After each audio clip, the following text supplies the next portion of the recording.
So here we are, episode 17, A Midwinter's Night Dream. Or is it a Midwinter Night's Dream?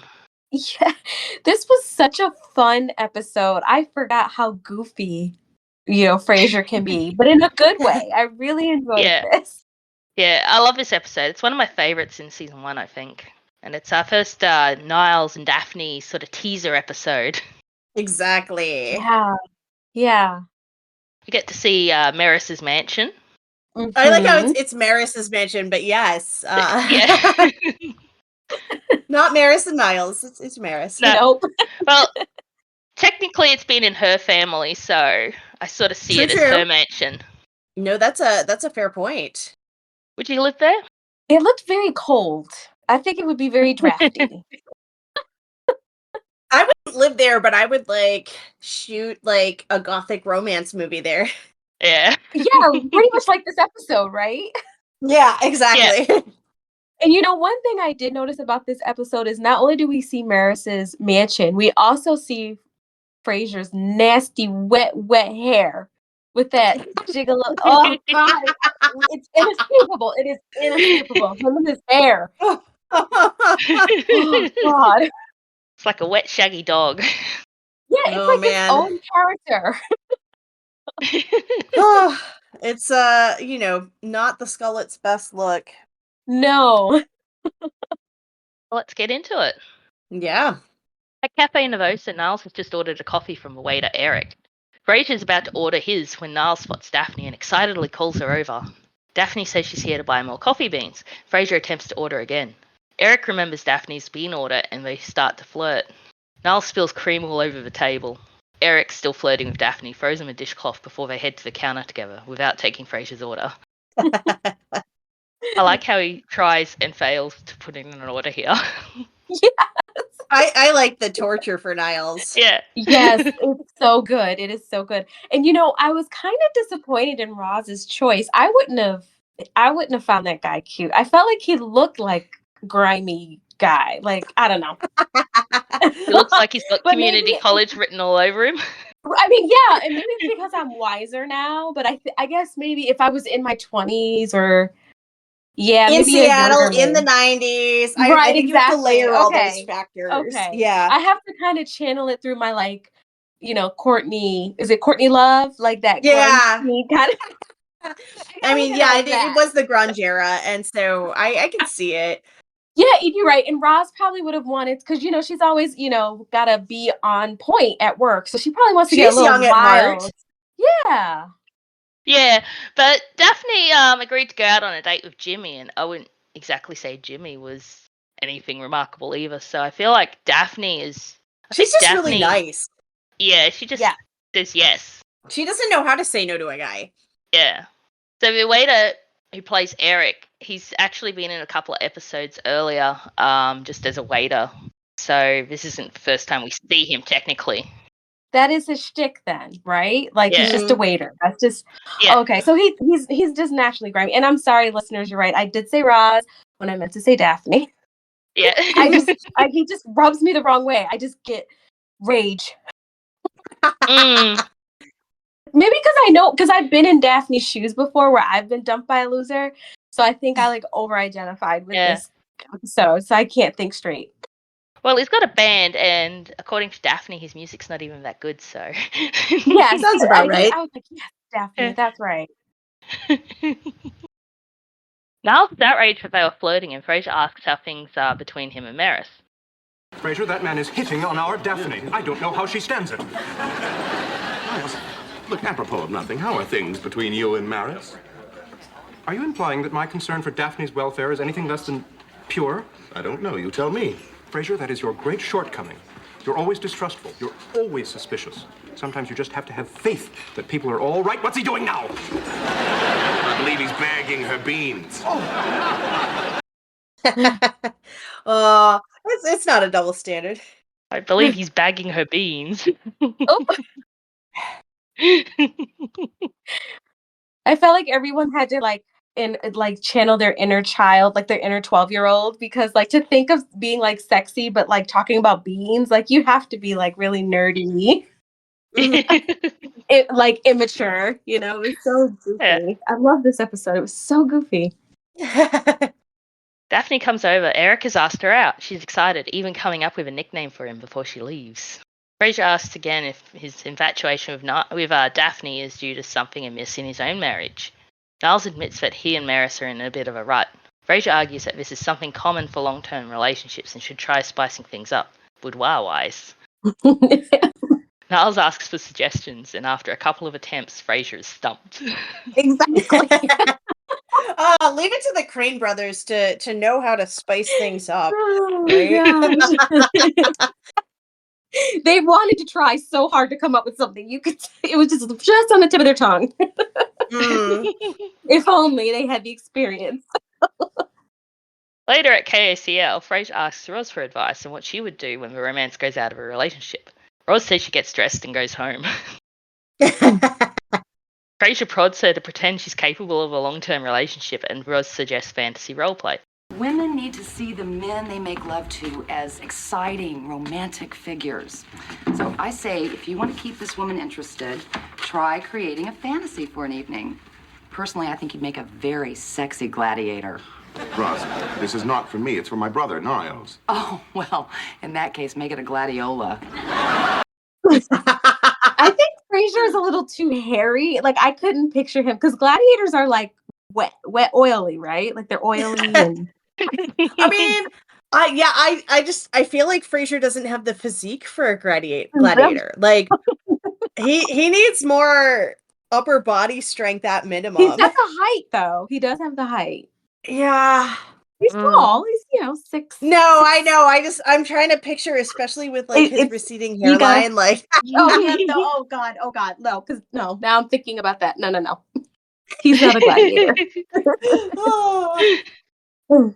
Yeah, this is a terrible mental picture. Yeah, we gotta get out of this imagery. The Roz tells a story about how she and her boyfriend role played by going to a bar and pretending they were strangers and picking each other up.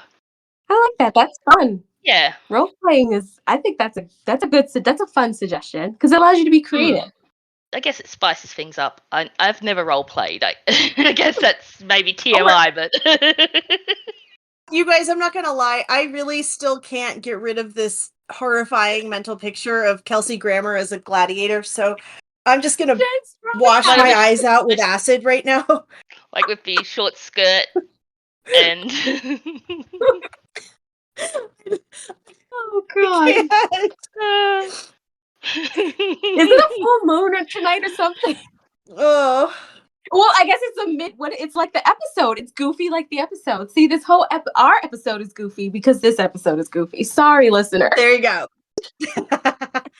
Especially when we see Niles in his outfit.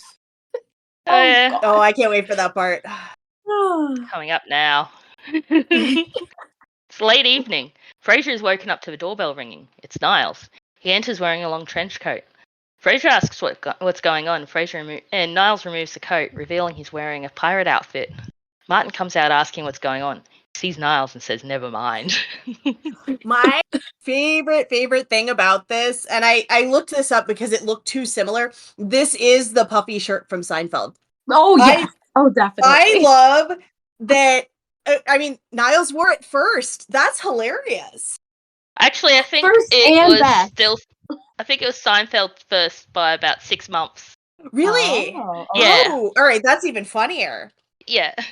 So it's really close together. So it's like, I think it was like Seinfeld in September 1993 and then Niles in February 1994. So really close together. No, okay, that even makes it better because I think if it had happened first, then, Seinfeld episode, would have turned it into a joke of a completely different flavor. I think with this case, knowing that same shirt had already been worn as a punchline in an entirely different kind of show, that's amazing. Yeah. Yeah. It's appropriately placed in this episode then. It also, if we think about how Niles is like the last person you think of as like having like spicy creativity, the fact that he would choose the Seinfeld puffy shirt in order to be sexy. Like that's Yeah. it hits on levels. I adore this. He wears it well. Yeah, If you he could does. see his French tips in the front of his hair, I saw those. It looked so good. They highlighted his French tips. Or his, what is it? Not French tips. Blonde tips. Frosty tips. There it is. Frosted Frosty tips. tips. It I was the couldn't think of it. 90s I after forgot all. Frosty. Oh wow. Okay, this is completely changing my interpretation of how funny this is in a good way, because Yeah. I really thought it was the reverse order. But knowing that there is a potential universe in which Niles Crane watched that episode of Seinfeld and got inspired and thought, this is how I can be sexy. Oh, that's amazing. Oh, goodness. This is him being risque. I will say Niles looks pretty good.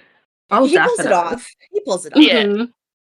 So Niles says it's a perfectly reasonable explanation for how he's dressed. No, Dad, wait, there's a perfectly reasonable explanation for the way I'm dressed. All right, just keep in mind that I reserve the right to say stop at any time. Well, my plan was to leave a treasure map downstairs for Maris with clues that would lead her to my whereabouts. Then I'd hide in the linen closet and wait for her to find me. Dressed like that? Actually, no, at the time I was wearing only my eye patch. Although, technically, is it still an eye patch if you're wearing it on your... Stop! Oh, no. I love that, honestly. Just This the way episode is giving so many images of each character in such compromised situations. It's overstimulating. Yeah. Not just us, him too. Niles continues. He was discovered by the upstairs maid, who began screaming when Maris stumbled upon the scene. She kicked Niles out of the house. Martin bursts out Amazing. laughing. Niles, unimpressed, bemoans the state of his marriage. Martin tells him to spend the night and he can work things out with Maris in the morning. Martin heads to bed as Frasier starts making up the couch for Niles. Niles says it's times like this he wishes he could cry. He's never been a crier and had to shut his hand in a car door to make a decent showing at a funeral. Frasier says goodnight and turns out the lights. Niles settles on the couch. So I never pegged Niles for being someone who can't cry. Right? You almost would think he'd pull out the waterworks at will. Yeah. I assumed he could cry. Like I thought he would a sense, but I guess not, huh? Wonder where that We have from. a stoic drama king here. Yeah. Maybe that's for Marty. Maybe that's like he has a because Marty doesn't like to cry either. Yeah, but Marty doesn't like to cry because of like his perceptions of masculinity. Niles, okay. I don't seems think more Niles is violent. trying to be macho by that. Like I almost think it's just like a deficit. Yeah. Oh, okay. It's more like a malfunction of his body in some way. Okay. I mean, like the other thing is, I mean, like if you think about what Niles does for a living, I mean, like so he's a psychiatrist, and especially if you look at him in contrast with his brother, he seems a little lower on empathy. Like he's much more clinical, and I wonder if he's just numb to the idea of expressing emotion on his own. Yeah. Well, when he marries after he's with Daphne, though, I think she softens him up. Well, yeah, that's the the power of sitcom love. Yeah, okay, all right. So the Niles now, yeah. Niles now. I mean, like he just strikes me as like truly a counterpart to his brother, both in personality and in practice. Whereas Frasier is public facing, popular radio empath, and then Niles is like super clinical, rigid. I don't know. Maybe he cries only when it's like the romantic stuff that he's yet to find that out about himself. Well, how would he experience that with Maris? With her tiny little hands, or whatever he describes her. Tiny little everything. Yeah, no, it's a good way to think of it, because I think we've already sort of thought about it, like talked about it in the past, but he was the one who was ready to ship Martin off to a old folks home, and he's just been he's very sort of tightly detached. wound, I guess. Yeah, detached. He's tightly wound and detached at the same time. He's neurotic in his own way when it serves him, but when it comes to other people, I mean, like, and it's, you know what, maybe this is kind of at the core of his dysfunction with Maris as well. He keeps everybody at arm's length. Yeah. Except for Daphne. But You know, that is at hair smelling length. Which is an official metric. The door opens and Daphne has just arrived home from a date with Eric. They don't notice Niles. Daphne and Eric kiss as Niles watches from the couch. He hides again as Daphne closes the door. She leans against it and sighs happily before heading to her bedroom. Under the blanket, Niles starts to cry. Oh, what a good payoff. But also, Yeah. like, I think this is also really well suited to the kind of gothic romance themes that we get later, because this, like, Niles is exactly in the kind of situation that I feel like, you know, one of the, not necessarily the hero of a gothic romance, but maybe one of the side characters, like the disdained lover or something, is in. Like, I can absolutely see this being in like a Bronte novel or something like that, or like a Henry James, like where you have someone who like witnesses a, you know, scene that drives them to cry. The next morning, Daphne is serving coffee, chatting happily about Eric. Niles enters wearing a dressing gown. He's just gotten off the phone with Maris. She's flown to Arizona for the weekend to contemplate their marriage from a mud bath. Daphne mentions Eric thinks the earth is very grounding, and Niles snaps, asking if everything has to be about Eric. Did you notice he kind of like had some physical like reaction? He almost, I thought he was gonna lean over and fall. He like bounces a bit. Yeah, he really went in. He really went in. David Hyde Pierce really just treads that line so well. Yeah, he just inhabits the body of Niles. Mm-hmm. Yes, he does. Truly. I also, something I love is just the general mental picture of Maris in a mud bath. Like, that just seems so incongruous with her. Like, is the mud gonna, you know, just completely like pin her down for weeks? Like, how does that work? Is it bad that I just picture her like a hippopotamus with just half her face above the mud level? I loved what Marty said too, where he's just like, we really need to get her friend. Like, he was just more like, I don't want to hear about Eric. He doesn't really have friends at this point in the show. It's true. Yeah. She and Roz aren't that close yet. Which is fine, because I think it would be artificial if they became besties right away. Yeah. Mm-hmm. Yeah. I agree.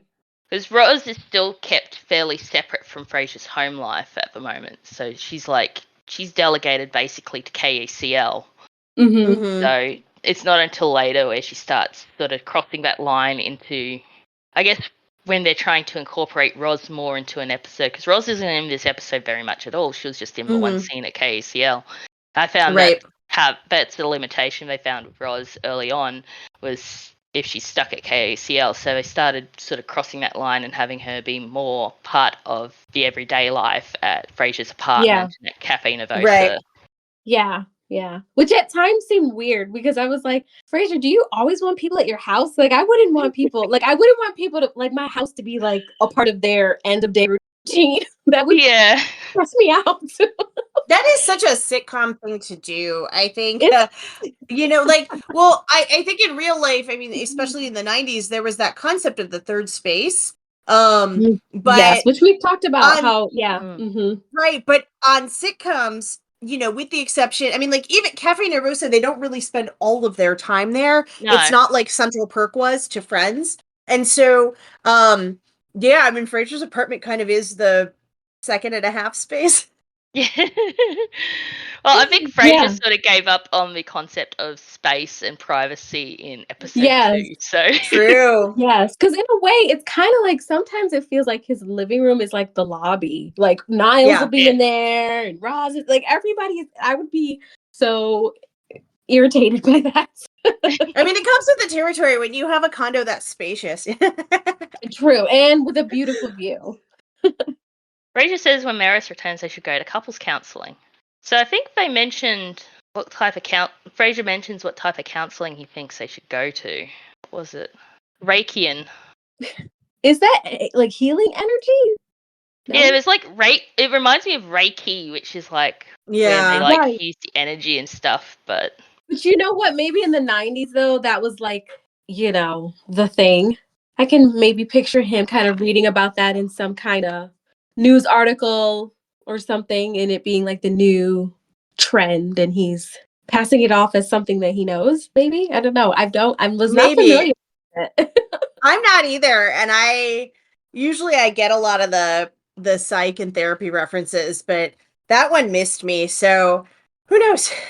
I think it Yeah, lives in well, the halls of the 90s. It didn't make it past that. Google reckons Reiki therapy is a body-mind therapy that uses breathing, movement, and sound techniques to help people release tension and improve their well-being. Mm. It's supposed to help people identify and process stuck energy and emotions. Okay. Okay, yeah, trendy stuff. That's Yeah. very far from my preferred modality, which is probably why I don't know about it. But no, when he said Reiki, and it made me think of Reiki, which is like the frou-frou energy, like Right. Exactly. focused. Yeah. Like a Yeah. lady with like a lot of rings on her hands and wrists and stuff and Just crystals. Sound hovering it over. baths and all of that. Oh, Yeah. bath crystals, I had yeah. Reiki therapy done once. Truly I something fell smelling. asleep. Oh, yeah. I had a nap. That's Oh, healing in it its was own way. Yeah, but it was literally Yeah. a woman standing above me with her hands above me, just sort of, I guess, focusing her energy. I mean, good for you for being able to fall asleep. That would keep me Yeah. terrified and awake. Me too. The Frasier says when Maris returns, they should go to couples counselling. Martin has a better idea: cook her a romantic dinner. Niles asks if that worked, and Martin says if it didn't, Niles wouldn't be here. Niles says he would be willing to try, but their cook has walked out in sympathy with Maris. Daphne says she'll be happy to help. I'd be willing to try, but it's impossible. Our cook walked out in sympathy with Maris. Well, I could help you prepare something. I have a late date with Erica, an elderly Aunt Erica. But I could come over early and have everything ready by the time Mrs. Crane arrives. Well, thank you, Daphne. Now, what do you think Mrs. Crane would like for dinner? Oh, you have free reign. Just bear in mind she can't have shellfish, poultry, red meat, saturated fats, nitrates, wheat, starch, sulfites, MSG, or dairy. Did I say nuts? Oh, I think that's implied. A little joke at the end about nuts. But is there anything Maris can eat? She can't eat poultry. She can't eat red meat. She can't have shellfish. She could probably have like watered down oats, like a really like porridge kind of situation. I feel like that's what Maris eats. Rice cakes. Or maybe she just smells food and then like that counts. That tracks. There was an episode where she ordered like a mocha with like whipped cream and chocolate shavings and then just sniffed it. Sniffed it, yeah. Sounds about right. Yeah. That night, a storm rages at Maris's mansion. Niles leads Daphne inside. She's wet and shivering, having walked the last 100 yards up the driveway. She compliments the home, and Niles explains it's been Maris's family for 4 generations. He shares the story of how he met Maris. She was stuck outside the gates, and Niles stopped to offer assistance. Their hands touched. There was a spark, and the gates opened. They took it as a sign and were married just 3 short years later. So to me, 3 years is kind of short between meeting and getting married, but I feel like it's played as a joke here. Okay. Yeah. I think it's played as a joke because it's if you have a spark, it's usually like insinuates some sort of love at first sight, and then like you would have imagined like a quick elopement, and then 3 years, which makes sense given what we know about both Niles and Maris. That's a whirlwind for them. My husband and I were together for 7 years before we got married. Oh, wow. So, I guess 7 I'm short more years. like Daphne. I go quick. 7 years is a long time before you got married? Really? Yeah, Wow. well, it was never a priority for us. My parents Yeah. actually were never married. They were together for 47 years Yeah, and never got wow. married. So, marriage wasn't like a huge priority. We're just living together. We lived together. We moved in together within 18 months. And, like our whole lives were like entangled and stuff. So, well, everything, married in every way but on paper, I guess. So, Yeah. yeah. Really cool. Mm. Well, so I guess 3 years is not long. Not for me. So Maris is in Arizona at a spa. I wonder if there's any good. Are there good spas in Arizona? Yeah, absolutely. I mean, like Arizona is where people go for a couple different things. Spas are one of them. Hiking in nature is another, and rehab is another. So, all kinds of wellness things in the serene desert. I wasn't expecting this. I thought you were going to say, like, in our fine arts or something. I mean, there's some of that too, but no, I think Arizona has some of the highest concentration of inpatient mental health and substance treatment facilities. Yeah. But think about it. Like, if you want to get away from the things that put you into those patterns, where better to go than like the middle of the desert where it's calming and peaceful and you have no access to anything that can cause you trouble. Yeah, I mean, I want to go there now and I don't even have half of those problems. So yeah. I'd go to a spa. Yeah, I mean, the spas are nice. I want to go to a desert.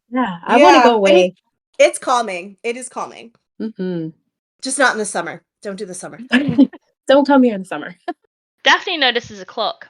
Niles explains it's a glockenspiel that they bought on their honeymoon. Broken for years, Niles took it out of storage to hopefully remind Maris of happier times.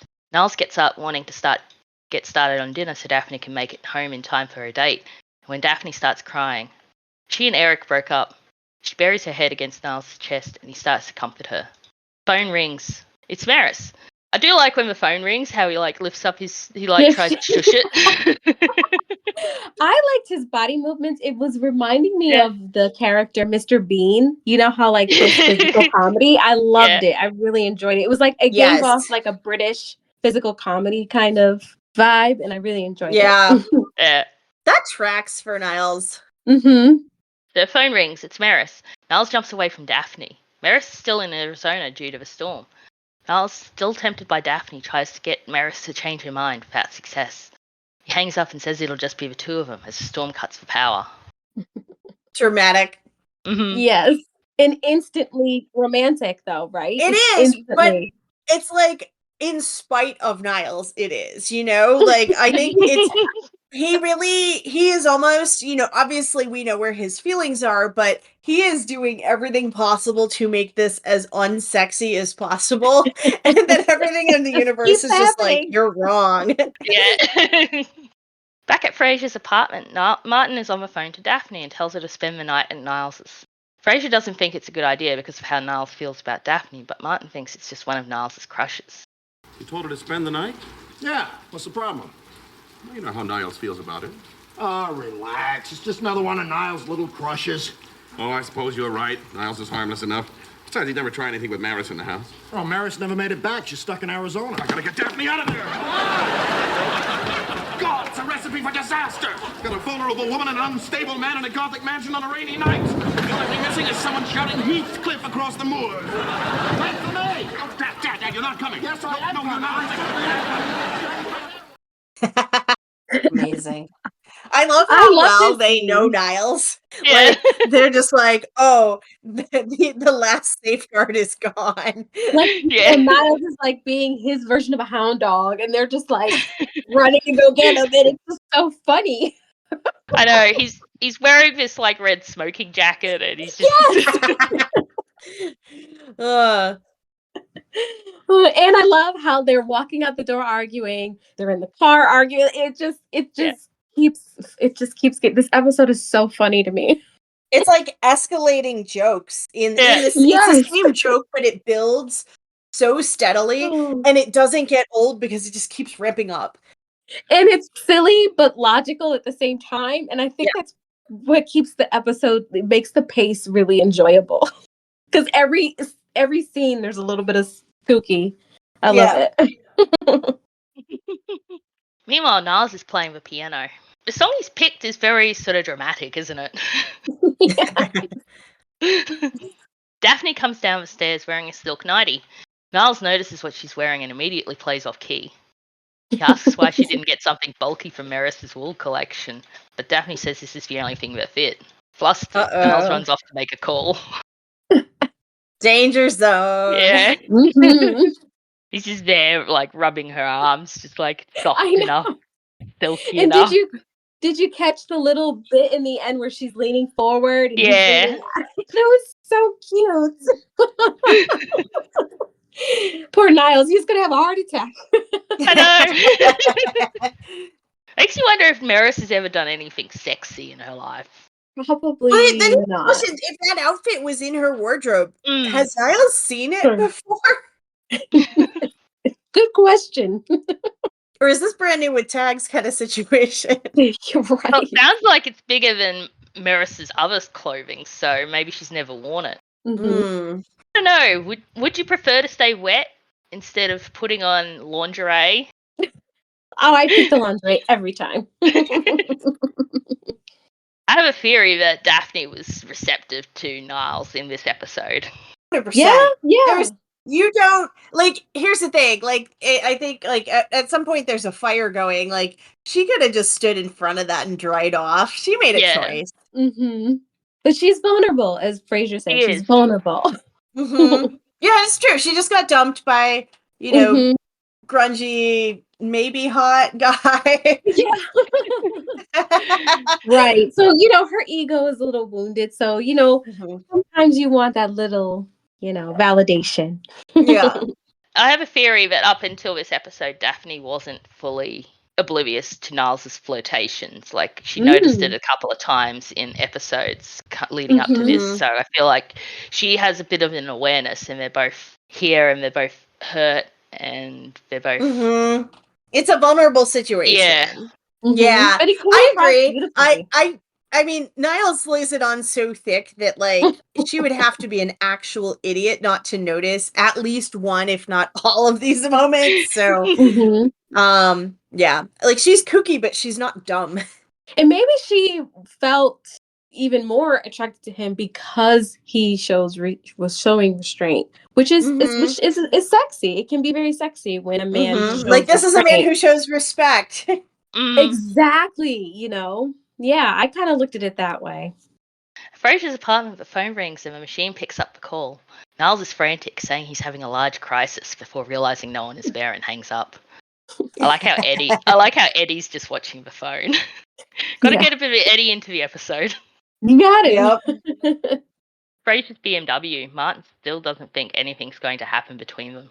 Frasier says that even though Niles and Maris's marriage isn't everyone's cup of tea, he knows that if Niles does anything to damage it, he'll suffer. And Frasier isn't going to let his brother suffer. I kind of like how he's like, I'm not letting my brother suffer. Being very protective in this moment. Yeah, noble. It was nice. I like it. Like a gladiator. No, that mental picture is back now. A gladiator with a trench coat on. He has a trench coat on. Oh, thank God. He's covered up. Martin points out the exit to Roosevelt, and Frasier argues that road will add 10 minutes. Martin reckons it's faster in wet weather, and they continue to argue about this as they drive. Back at the mansion, Daphne is staring at the fire. Niles returns with more firewood, and Daphne starts crying again. Oh, it's Eric, isn't it? I don't know why I'm being so silly. We weren't together long enough for anything to really happen. Sometimes the most powerful feelings can come from the promise of what might happen. Just the anticipation is enough to make all the little hairs on your neck stand on end. Oh, it's not on the nose. Tell me about it. Yeah. And I feel like Daphne asked a question that many of us ask sometimes is like, why is it we're affected by something, even if it is short term, So I felt like this episode was very relatable. I felt like it was very relatable. Endorphins, maybe. I have a theory too. I think the reason that it's more upsetting for a short-term thing to end than something that's been going on for a sustained amount of time is because at that point, you actually don't know the person well enough to do anything but create an imaginary vision of them. And so everything is still perfect and they exist as like a fictional version of themselves. And so you haven't seen all their flaws, you haven't seen their day-to-day routines, you haven't seen like the little things that are going to give you the ick. And so that hurts more because they've never been taken off the pedestal. Whereas someone that you've been with for a long time, you know them at their worst or at their most boring or whatever. And so they're more real to you. And so I think that's really the distinction. And that's why like Daphne's feeling this so hard is because she built up this picture of this guy in her head that could never have been real, but that's not what the brain says. Right. The brain keeps saying it could be, but it could be. Mm-hmm. Keeps, Mm. keeps that Mhm. lust going. Kind of what Niles has done to Daphne. Yeah. hmm Yeah. Although Daphne's actual presence keeps reinforcing the mental picture Yeah. that Niles has. Right. The more he gets to know her, the more he like actually likes her. But Yeah. yeah, but this coffee shop guy, I mean, he's a rando who could theoretically be amazing. hmm I love this next bit when Daphne turns to him saying they're losing the fire. Dr. Crane, Yes, Daphne. we're losing the fire. No, we're not. It's burning with the heat of 1,000 suns. But it's down to its last embers. Well, then, I'll put some wood on it.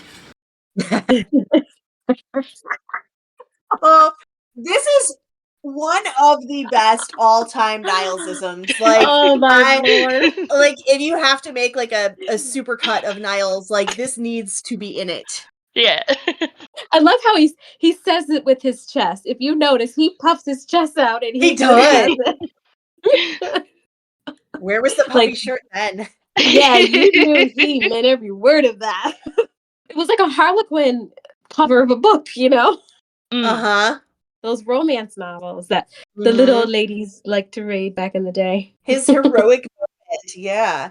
Where he goes from being like the guy who was, feeling distraught and shamed by witnessing her earlier, and now he's like the one who has all of the confidence. Yeah. Niles just went through his own like Himbellian arc. Yes. Outside of mansion, Frasier's car is stalled. He and Martin are arguing about the car again, and Frasier decides to make a mad dash for the mansion. Martin tries to give him directions to the mansion, and off screen, Frasier flips him off. Pretty sure he flips him off based on your reaction. No, it's so funny because at the same time as he has this urgency, the bickering. I mean, like you can't have both at once. You have to shut up and just move. Well, he's getting wet out there. Yeah. I forgot to mention one of the title cards was "It was a dark and stormy night," and then it like fades out and then comes back going, "No, really." I love it. It's one of my favorite title cards. Oh, I felt like the writers had such fun with this one. They were, they got to use those MFAs. Yes. I also forgot to mention, I meant to mention because I got it in my notes. I'm just looking at my notes now, and I've just got Frasier's answering machine, and it's just his answering figures. This is Frasier Crane. I'm listening. I'm listening. Always. I need to get that clip and make that my voicemail. You too. Inside, Daphne is lying on the floor as Niles stares down at her. Daphne says she falls in love too fast, and Niles says that what she sees as a fault is also her greatest gift. Daphne is glad they've ended up together like this. She feels comfortable with Niles and feels close to him. Niles reciprocates, saying he feels close to her as well. Daphne closes her eyes and Niles leans over to kiss her when music starts playing. Dr. Crane, your glockenspiel has sprung to life.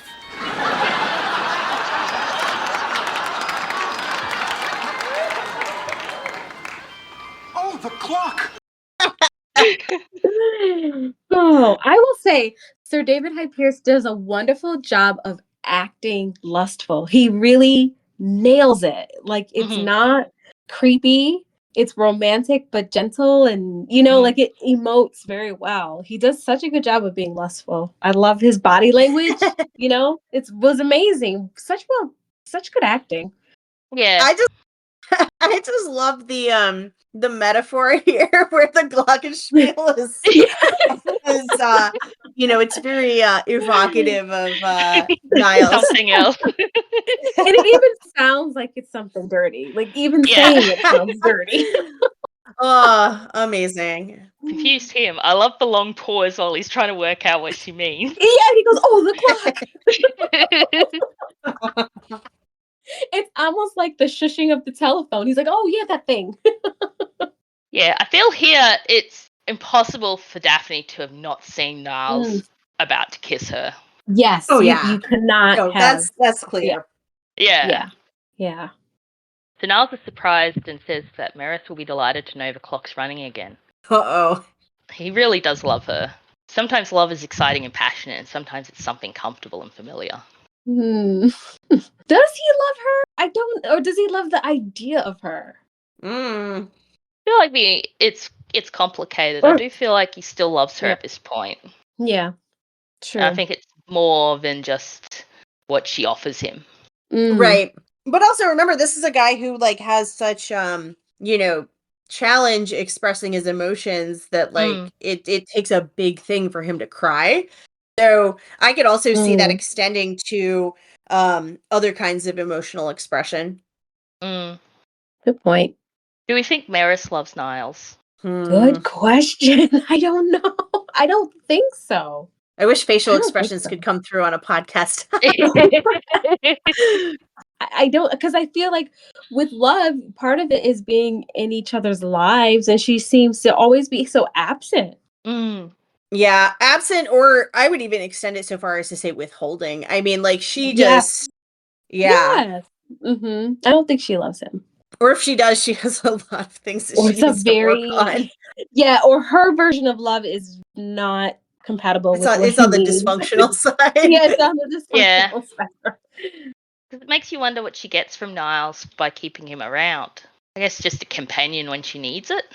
Yeah, I think it's a companion, but it's also someone like, say what you will about all the jokes made at Maris's expense, but Niles accepts who she is. And I find it really hard to believe that there are many people that Maris would be interested in who would also accept her. And she maybe is very aware of that. Maybe she knows how lucky she is to have someone who knows all of these things about her and still, yeah. So I guess he does love her. Oh, Niles. Well, I feel like this is the moment that Daphne sort of like files Niles away as off limits, basically. Oh yeah. You have to have a near miss. Yeah. They came close and he's like, no, I love my wife. And she's like, right. So he's off limits.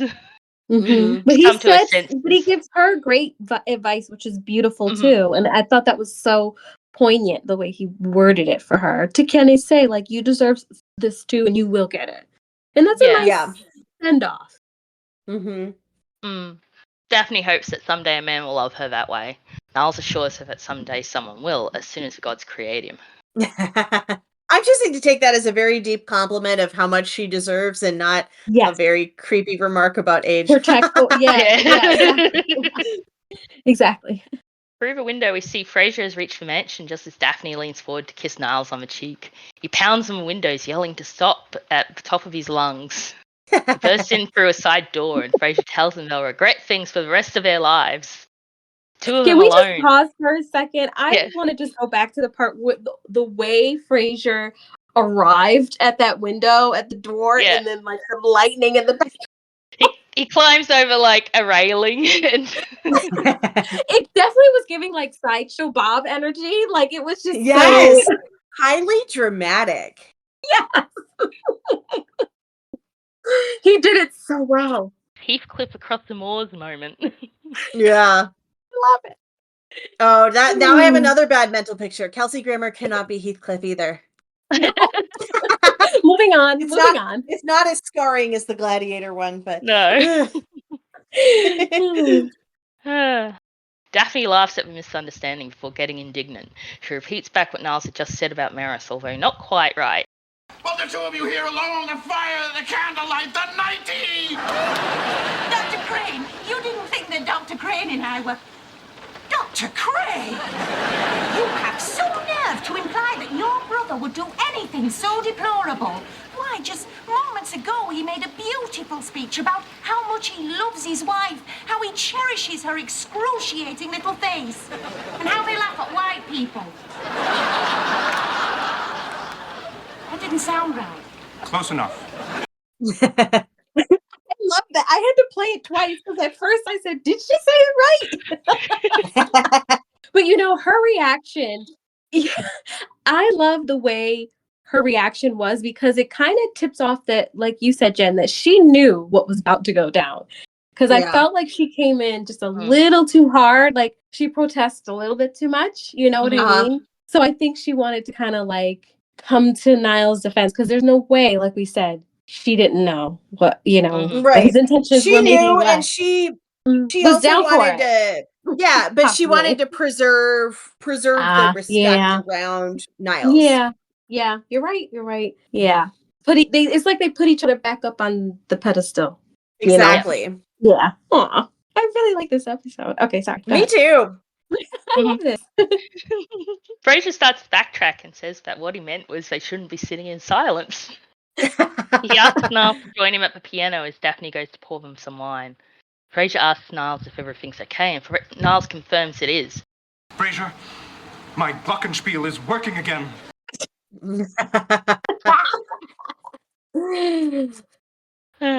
So in credits, Frasier, Niles, and Daphne at the piano playing and singing loudly. Martin is at the window banging on it, trying to get their attention without success. Poor Marty. Just got Out in the left in the cold. car. Yeah. I mean, And Frasier was on a mission. It probably took him forever to walk from the car. Oh yeah, because to he's there. got the cane. Yeah. And it's wet. And it's dark. raining. Yeah. Yeah. But like the important part was that Frasier, just booked it because someone had to make sure that nothing terrible happened. Well, who knows how long that driveway is? True. Yeah, exactly. I mean, No, he could've with got a mansion of electrocuted, that too. size, that driveway is expansive, I bet. Mm-hmm. Yeah. Oh gosh. So you know that was a long journey for Marty. Just In be the left out rain. in the cold. So I love this episode. Yeah. Mhm. Classic. Yeah. Lots of Niles, which is very good. Oh yeah. Yeah. Yes. Lots of outfits. Mm-hmm. Yeah. And the subtle Frasier Seinfeld crossover via Yes. piece of apparel. I will say, Daphne was stunning in that nightgown. Oh yeah. Definitely. Oh yeah. I'd Yes. fall for her. Oh Yeah, yeah. I mean, she at looks least can get it. lovely. She did. She Yeah. looked very lovely, and even in the her outfit in the cafe was very Lady Mhm. Di. Even remind me of like Lady Diana. So yeah, she was shining in this episode. Yeah. Mhm. Favorite bit? All of it. I know, right? I don't know.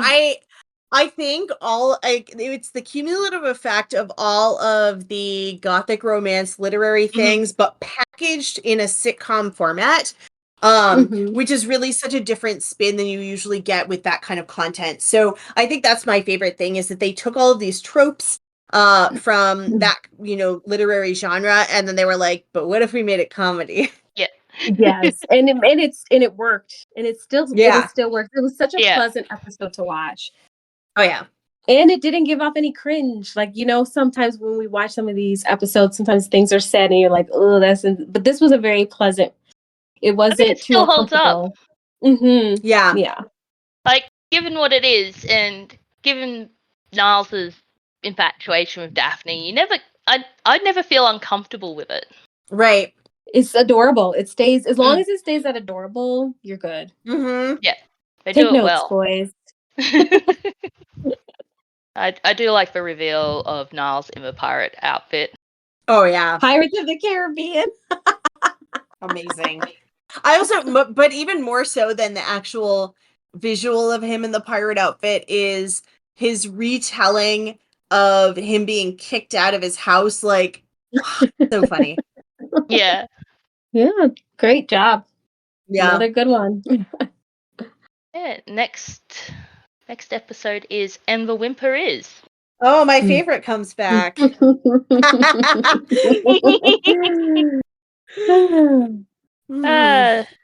suppose I can tolerate a BB appearance. You need that shot. It's like a little shot of, she's like a little bump, a little ejection of extra. She brings a different vibe. Brings a different vibe. She does. We shake off the romantic goth and get into something else. I forgot that we got BB again in this episode, in this season. Mm-hmm. And we get our first CB's episode. Mm-hmm. And she does Some not award disappoint. show shenanigans. Mm-hmm. Yeah. It'd be fun. Well, thanks for listening, you guys. Yeah, thank you. Yeah, so tune in next time. Bye. See ya. See you then. But I don't know what to do with those tossed salads and scrambled eggs. They're calling again. Good night, Seattle. We love you.